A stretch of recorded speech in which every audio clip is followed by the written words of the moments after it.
There are tears everywhere. And I'm using both hands to stop them. And no matter how fast I wiped them, they kept coming. I'm biting my lips. I'm grinding my teeth. Both legs are shaking at this point. Will my kids lose me? I was just on vacation. What if I never make it home? She had abandoned me.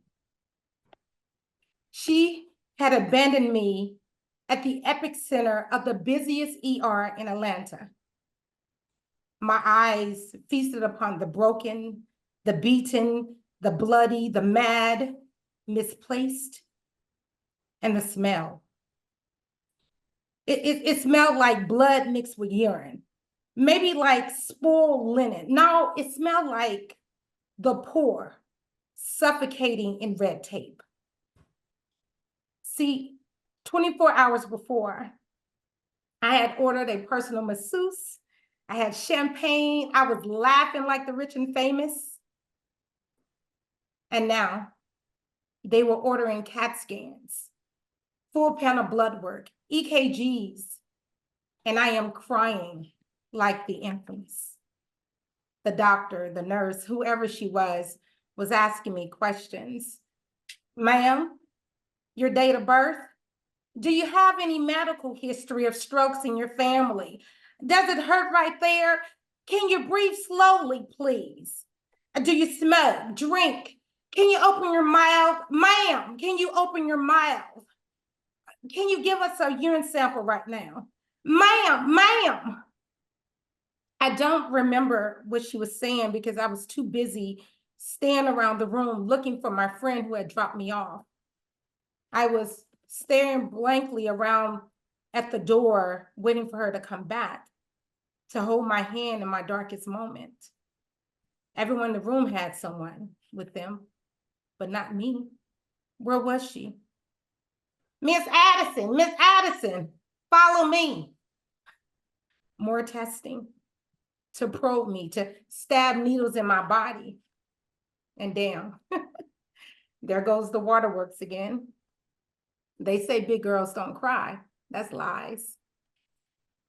And now I'm looking at my cell phone and I'm at 2%. I sent out an SOS text to her, tell her to come and get me. She never showed up.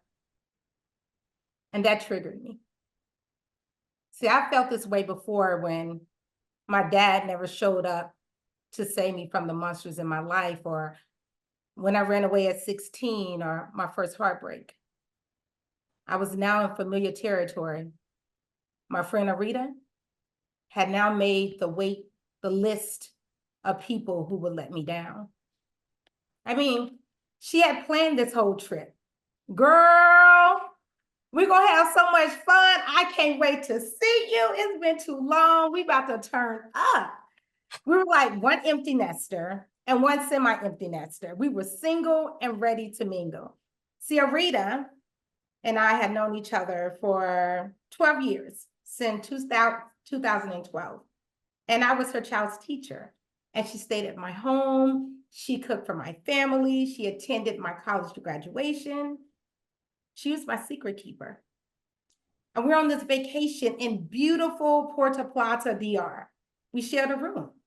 We were doing what friends do. We stayed up late. We were sharing clothes, drinking rum for breakfast, and of course, chocolate for dinner. I mean, if someone at the hotel saw one of us by ourselves, they would ask where the other one was. They knew we were together. So I just don't know what happened. How could she just flip the switch and be so cold? And leave me in this ER in a foreign city with chest pains when I was breathing. 480 minutes slowly passed. That's 8 hours. And I was diagnosed with stress-induced pain after a 12-day vacation. Stress-induced pain. Maybe it was her snoring, I don't know. So I called Arita again from the hospital. She showed up 45 minutes later with my suitcase. See, we were not going back to vacation. We were going straight to the airport. The flight didn't leave until later that day, but I felt more comfortable being around strangers. It was radio silence in that car. You okay? I nodded. The rest sounded like Charlie Brown, womp, womp, womp, womp, womp. I just stared into traffic. 2 weeks later, after multiple sessions in therapy, grappling with this unresolved pain, I made a call to her. Hey, why didn't you come? I didn't feel safe. And the parking, it was bad. So we went to eat. And then I was tired, so I went to sleep. But you left me by myself in the ER in a place I didn't know. I didn't think it was that bad.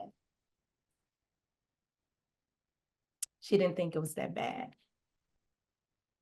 So I hung up the phone. And the tears started to drop again. This time, I didn't stop them. Because crying is a self-soothing behavior, and it's okay to let it flow. Like it was okay to let that friendship go.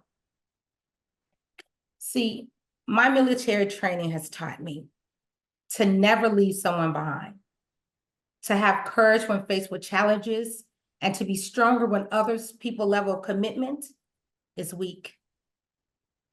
See, we all deserve someone to be there during our hardest moments to the end.